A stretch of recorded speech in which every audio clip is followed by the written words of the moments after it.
In a quiet valley outside Bergen, Norway, a father and his two daughters were hiking through the hills of Isdal, the Valley of Ice. It was a place locals used for walks. Peaceful. Forgettable, but that day, it became something else entirely. Half buried among the rocks, they found a body. Burned almost beyond recognition. No name. No papers.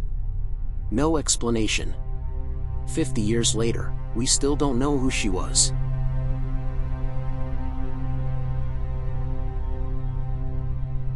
The body lay in a small hollow between the rocks. Whoever she was, she had been dead for some time before the hikers found her. Investigators noted the details, and each one only deepened the mystery. Her face and hands were burned too severely for a visual identification. Nearby, police found a damaged bottle believed to have held an accelerant, along with a shattered wristwatch, an umbrella, a passport-sized number of rearranged plastic labels, the kind sewn into clothing, cut out and removed. Every tag. Every label. Gone. Someone hadn't just wanted her dead. They'd wanted her erased. Police initially treated it as a possible suicide. But the more they looked, the less that theory held.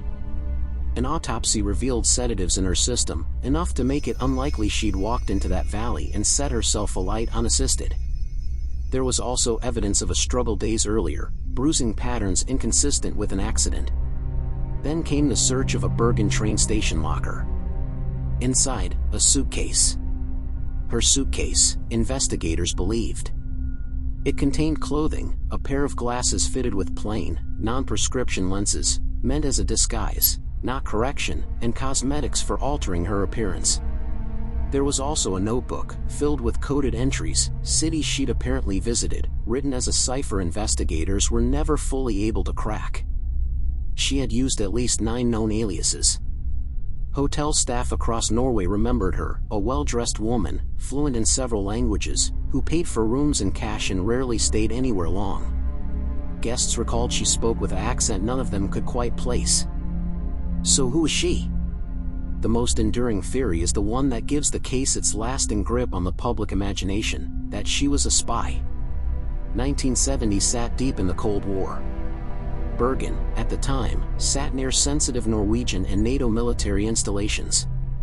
A woman traveling under false names, disguising her appearance, writing in code, and dying in a manner designed to prevent identification, it reads less like a tragedy and more like a chapter ripped out of an intelligence file. Some researchers have pointed to reports of a woman matching her description seen near military sites in the weeks before her death. Others note that Norwegian police, at the time, received unusual pressure from unnamed parties to close the case quickly, though this claim has never been definitively confirmed. Other theories exist. Some investigators believed she may have been the victim of an abusive relationship, killed by a partner attempting to cover his tracks. Others suggested a more mundane explanation, a woman escaping a difficult past, using aliases simply to disappear from people who did not have Cold War stakes at all, a stalker, a family, a former life. But the sheer effort behind the disguise, the labels cut from every piece of clothing, the coded notebook, the aliases spanning several countries, has kept the espionage theory alive for over 50 years. In 2016, researchers used isotope analysis on her teeth and bones, hoping modern science could finally succeed where 1970s investigators couldn't. The results only deepened the mystery.